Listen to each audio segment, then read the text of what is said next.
Hi everyone, this is Jay Beeks, your instructor for Impacts of Recreational Use, EPM 4108. I hope all of you had a great summer, and I hope you're able to spend some quality time with friends and family. My summer was pretty good. We managed to get in a quick vacation. Other than that, I've been doing research, and I've been teaching out a capstone course at Marylhurst University in their Green MBA program. And in fact, I've got about 20 papers coming in around midnight tonight, which is going to keep me busy next week, which is the week just before this course starts. So as you know by now, our resources in this course are primarily the two books. One of them is Studies in Outdoor Recreation by Manning, and the other one is the Managing Outdoor Recreation Case Studies in National Parks. As I was going through the Manning book, I was kind of interested to find out that it's an APA formatting, which makes the reading maybe not all that interesting, but it's definitely an academic type of a piece of work, and it appears to be a very good resource for this course.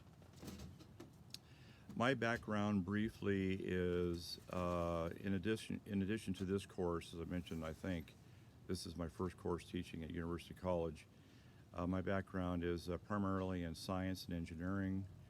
I worked for a couple of utilities, Southern California Edison and Portland General Electric.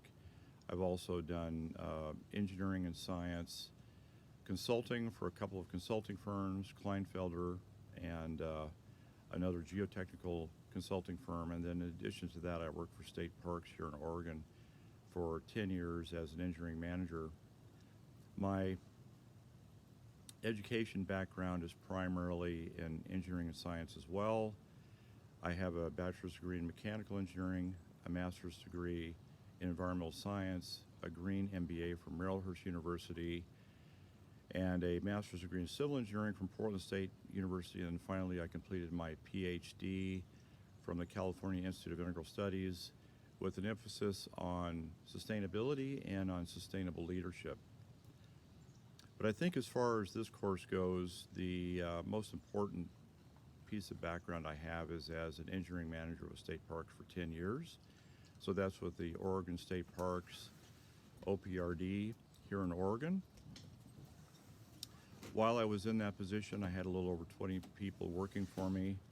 We worked on over 800 projects across the state, and we covered about 330 state parks. 100 of those were overnight parks, and we had a customer base of about 100 park managers that we had to keep happy for those 10 years that I was there. I think the biggest project I completed was not too far from where I am here. I'm in Hillsboro, Oregon, and that was the Stubbs Stewart State Park, which was a $20 million project. It was a large piece of land. It was a little over 5,600 acres. And we developed 6 or 7% of those acres with improvements that were primarily campgrounds, 2 camping loops, 1 large equestrian camping loop, which is the only overnight equestrian loop in the state of Oregon, horseback riding trails, single-track bike trails, all the roads. We put in over a dozen buildings, registration buildings, etc. And it was a big project. We had to complete that thing in about 2 years. But it was a good one. It was quite an educational experience for me. We had multiple contractors working on that. We did a lot of the engineering in-house, and we had outside consulting firms. In addition to that, work history. I teach at Arizona State University. I teach 3 leadership courses in the Masters in Sustainable Leadership program there. And I'm also teaching Green MBA coursework still at the University of Marylhurst, and a similar program at the University of St. Francis. And that's all in addition to this new course I'm teaching here at Denver University. So pertaining to this course, again, I think my Oregon Parks Recreation background is going to be the most applicable. And I want to discuss a little bit about this park that you can see behind me. I do have a passion for parks in general. I really enjoyed my work with Oregon State Parks, which were, if I didn't mention it already, we had about 800 projects that we worked on. But this park behind me is a small urban park. It's called Orchard Park. It's part of the city of Hillsboro in Oregon, and it's a pretty small park. It's about 22 acres, but it abuts up against the back of some townhomes. My wife and I live in this small townhome here in Hillsboro, and our little deck here backs up to this area. And I'm going to try to show you some of this video here while I've got you. So I'm going to pick up the camera and show you a little bit more of what we've got behind me here.